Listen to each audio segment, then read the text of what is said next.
Hello everyone, welcome back to our channel we tube library. जैसा कि आपको पता है कि हमारे molecular basis of inheritance chapter की एक सीरीज़ चल रही है और पिछली दो वीडियोस में हमने दो topics the search for genetic material और द डीएनए इन दोनों टॉपिक्स को कवर करा था। अगर आपने उन दोनों वीडियोस को नहीं देखा है तो जल्दी जाके देखिए, लिंक आपको डिस्क्रिप्शन बॉक्स में मिल जाएगी। पिछली वीडियो में मैंने एक क्वेश्चन आपसे पूछा था जिसका आंसर मैं इस वीडियो में बताने वाली थी। तो क्वेश्चन था कि how DNA is packed in nucleus. चारों ऑप्शंस में से ऑप्शन बी करेक्ट है, बाय सुपर कॉइलिंग। बिकॉज जो डीएनए है वो कॉइलिंग की हेल्प से जो है न्यूक्लियस के अंदर पैक्ड होता है, क्योंकि न्यूक्लियस जो डीएनए है उसकी लेंथ बहुत ज़्यादा लंबी है और अगर हम उसे कॉयल नहीं करेंगे तो न्यूक्लियस के अंदर वो डीएनए नहीं आ पाएगा। इसका आंसर है बी, सुपर कॉइलिंग। हमारा आज का जो तीसरा टॉपिक है वो है आरएनए वर्ल्ड। हमने अब ये तो कह लिया कि डीएनए जेनेटिक मटेरियल है और ये प्रूफ भी हो गया, बट यहाँ पर क्वेश्चन ये अराइज होता है कि पहला जेनेटिक मटेरियल कौन सा है, डीएनए है कि आरएनए है। जो आरएनए था वो पहला जेनेटिक मटेरियल किया गया था, क्योंकि यहाँ पर काफ़ी ज़्यादा एविडेंस मिल जाता है कि भाई जो असेंशियल लाइफ प्रोसेसेस है, जैसे कि मेटाबॉलिज्म है, ट्रांसलेशन है, जो कि हम आगे इस चैप्टर में पढ़ेंगे, तो वो आरएनए से ही इवॉल्व हुई है। क्योंकि जो आरएनए है वो जेनेटिक मटेरियल की तरह एक्ट करता है और कैटलिस्ट की तरह भी एक्ट करता है। आरएनए की कमियों को रिड्यूस करने के लिए आरएनए से ही जो है डीएनए इवॉल्व हुआ। इस तरीके से जो साइंटिस्ट्स हैं उन्होंने कहा कि जो डीएनए है it is evolve from the RNA with chemical modifications that make it more stable. Next जो हमारा टॉपिक आता है वो आता है रेप्लिकेशन। जब वॉटसन और क्रिक ने हेलिकल स्ट्रक्चर दिया था डीएनए के लिए, इमीडिएटली उसके बाद उन्होंने एक स्कीम प्रपोज की for the replication of DNA. उनकी जो ओरिजिनल स्टेटमेंट थी वो ये थी कि it has not escaped our notice that the specific pairing we have postulated immediately suggest a possible copying mechanism for the genetic material. इस quote का मतलब ये था कि जो वॉटसन और क्रिक का डबल हेलिकल स्ट्रक्चर था वो सिर्फ और सिर्फ स्ट्रक्चर नहीं था, बल्कि उसकी जो बेस पेयरिंग की मैकेनिज्म है उसके हेल्प से उन्होंने रेप्लिकेशन के मैकेनिज्म को भी दर्शाया था। उनके जो डबल हेलिकल स्ट्रक्चर का मैकेनिज्म था वो ये था कि the two strand would separate and they will act as template for the synthesis of new complementary strand. मतलब ये था कि जो दो कॉम्प्लीमेंट्री स्ट्रैंड है वो आपस में सेपरेट होंगे और वही जनरेट करेंगे नए कॉम्प्लीमेंट्री स्ट्रैंड्स को। जब डीएनए की रेप्लिकेशन कंप्लीट हो जाएगी तो उनमें से एक डीएनए जो मॉलिक्यूल होगा, एक पेरेंटल स्ट्रैंड होगा और दूसरी साइड जो है न्यूली सिंथेसाइज स्ट्रैंड होगा। इस तरह से जो डीएनए की फॉर्मेशन हुई उसका नाम दिया गया semi conservative DNA replication. Semi conservative नाम क्यों पड़ा? आपने सुना होगा कि जो कंजर्वेटिव लोग होते हैं मतलब कि थोड़े पुराने ख्यालात के होते हैं, तो सेमी मतलब आधा। तो जो पुराना भी है और उसमें नया भी है, मतलब कि एक स्ट्रैंड जो है वो पेरेंटल है और एक स्ट्रैंड वो न्यूली सिंथेसाइज स्ट्रैंड है, इसीलिए इसका नाम पड़ गया सेमी कंजर्वेटिव डीएनए रेप्लिकेशन। अब ये तो हमने कह लिया कि ये सेमी कंजर्वेटिव डीएनए है, बट इसको एक्सपेरिमेंटली प्रूफ करना पड़ता है, क्योंकि बिना एक्सपेरिमेंटली प्रूफ किए कोई भी चीज़ को मान्यता प्राप्त नहीं होती है, जैसा कि मैंने आपको पहले भी बताया है।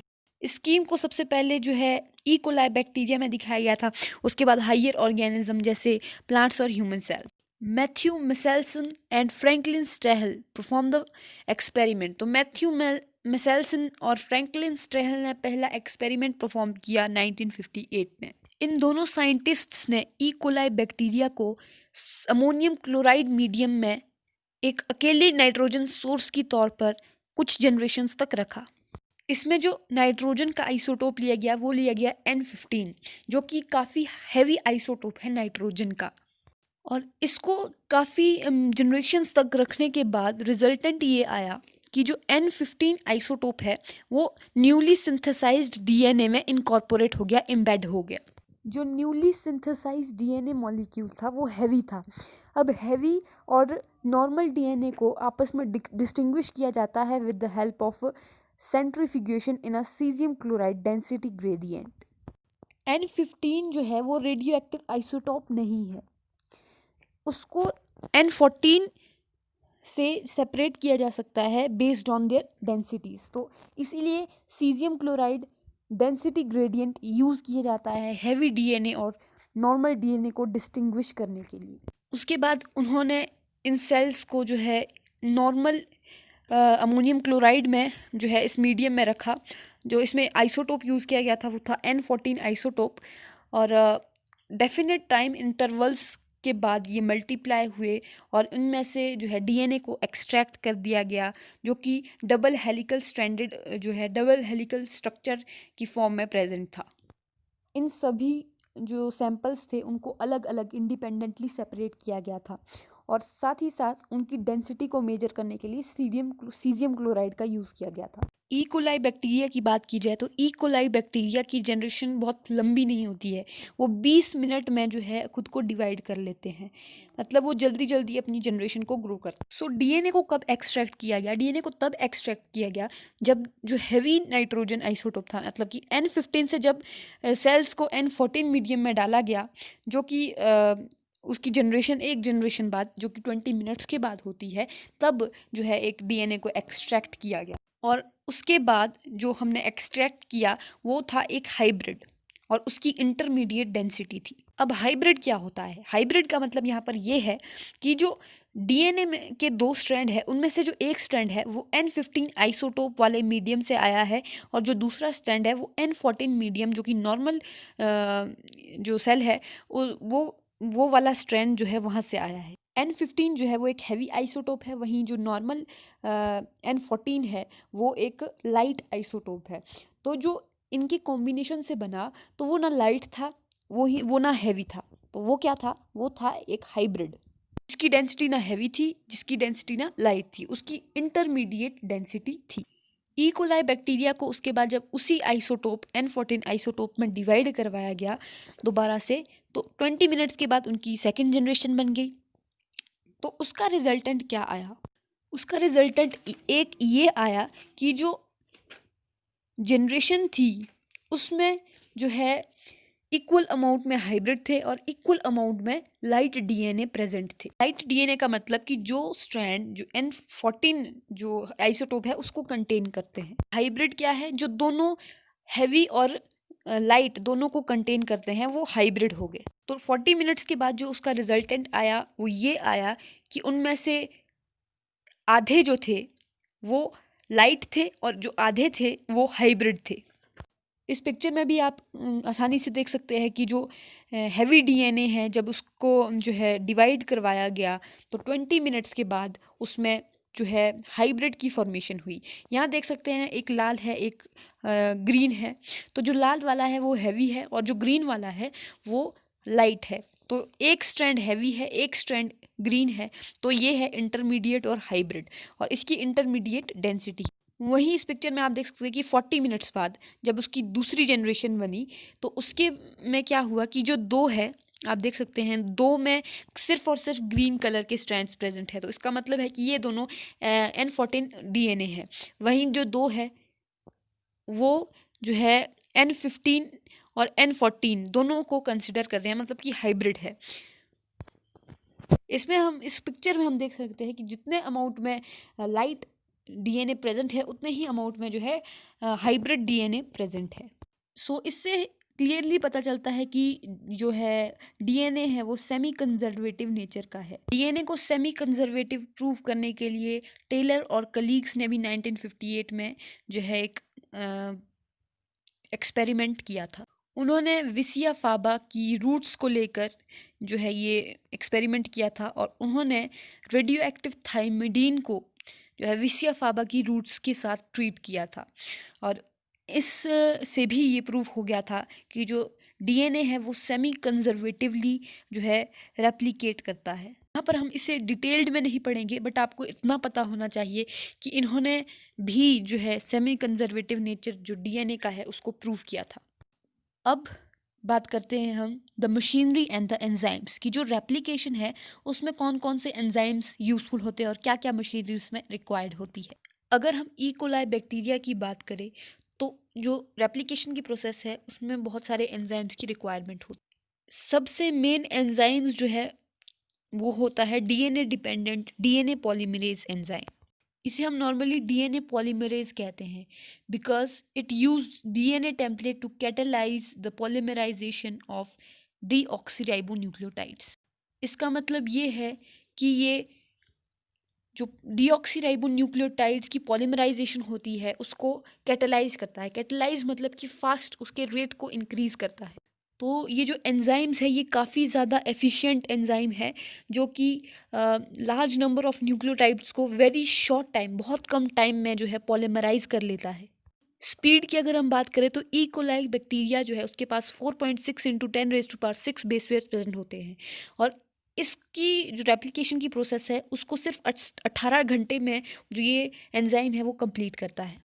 इसका मतलब इससे हम ये अंदाज़ा लगा सकते हैं कि जो एवरेज रेट है पॉलीमराइजेशन का वो 2000 बेस पेयर्स पर सेकंड है। यहाँ पर सिर्फ जो है यही मैटर नहीं करता कि पॉलीमराइजेशन कितनी फास्ट हुई है, बट डिग्री ऑफ एक्यूरेसी कितनी है ये भी यहाँ पर काफ़ी ज़्यादा मैटर करता है। एक्यूरेसी मतलब कि कितना ज़्यादा एक्यूरेट जो है आपने ये पॉलीमराइजेशन किया है। Any mistake during the replication will lead to the mutations. Polymerization करते हुए कोई मिस्टेक हो गई तो वो म्यूटेशंस को लीड करेगी।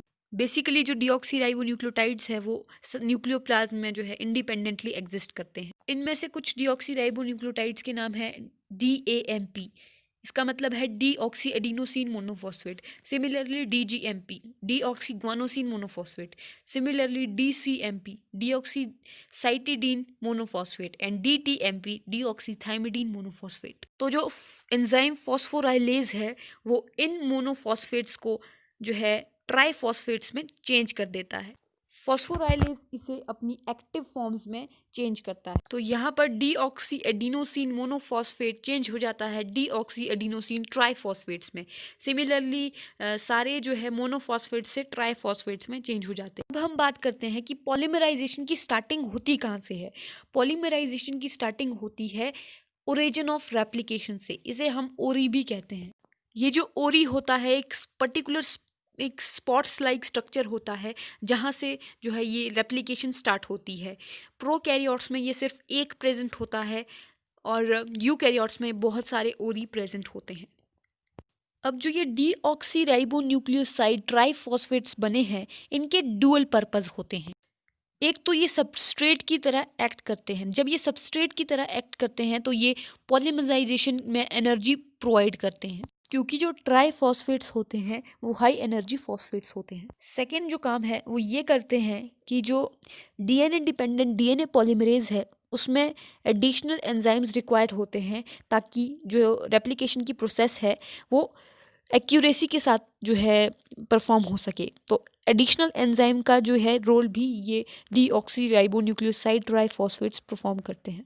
जो डीएनए मॉलिक्यूल्स बहुत ज़्यादा लंबे होते हैं उनकी एंटायर लेंथ तक सेपरेट नहीं किया जा सकता क्योंकि वो बहुत ज़्यादा एनर्जी रिक्वायर करते हैं।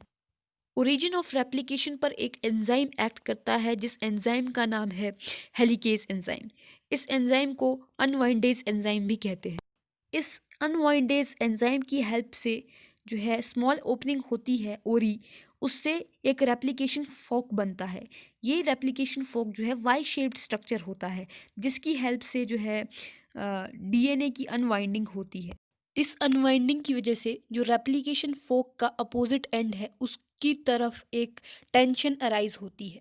इस टेंशन की वजह से रेप्लिकेशन फोक के अपोजिट एंड में सुपरकॉइलिंग डेवलप हो जाती है।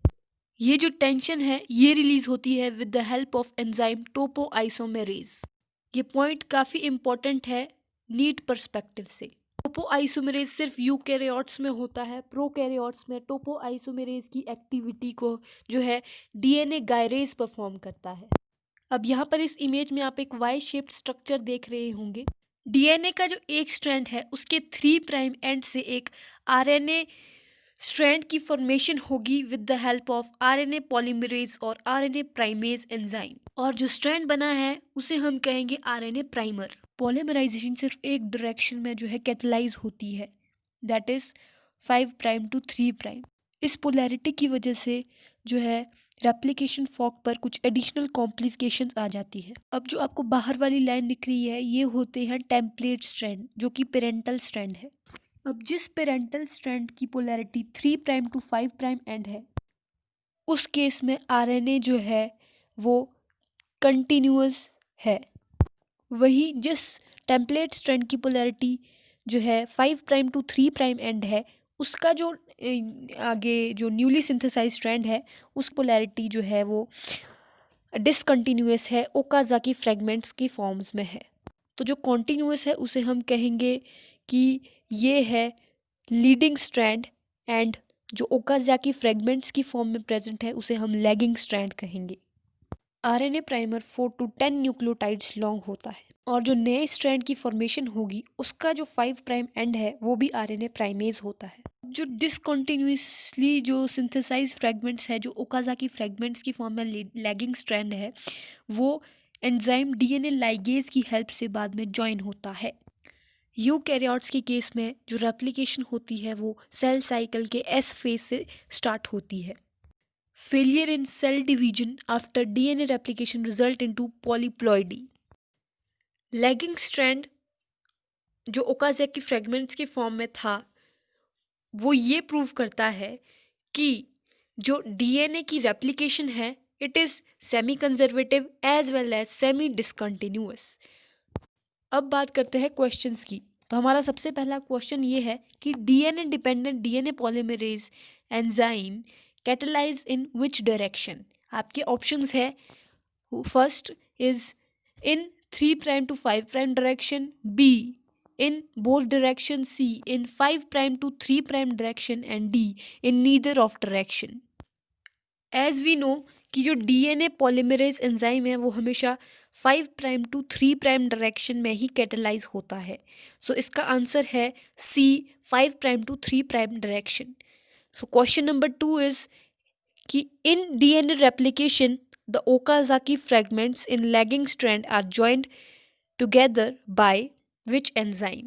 So answer is, the options are A DNA ligase, B DNA polymerase, C RNA primase, and D helicase. अभी हमने डिस्कस करा है, इसका आंसर है A DNA ligase.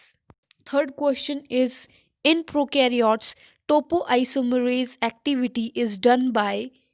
आपके ऑप्शंस है A primase, B DNA polymerase, C DNA ligase, and D DNA gyrase. So as we know कि topoisomerase की एक्टिविटी जो है DNA गायरेज परफॉर्म करता है, तो इसका आंसर है D DNA गायरेज। एक क्वेश्चन जो मैं हर बार की तरह इस बार भी आपको दूंगी, जो कि आपको खुद करना है, और उसका आंसर मैं आपको नेक्स्ट आने वाली वीडियो में बताऊंगी। So question is Okazaki fragment is known for its contribution towards. आपके ऑप्शंस हैं A transcription, B DNA replication, C translation, and D mutation. इस क्वेश्चन का आंसर आप नीचे कमेंट बॉक्स में भी दे सकते हैं। So that was all about the video. अगर आपको ये वीडियो पसंद आई है तो इस वीडियो को ज़्यादा से ज़्यादा शेयर कीजिए और चैनल को सब्सक्राइब कीजिए। Thank you so much.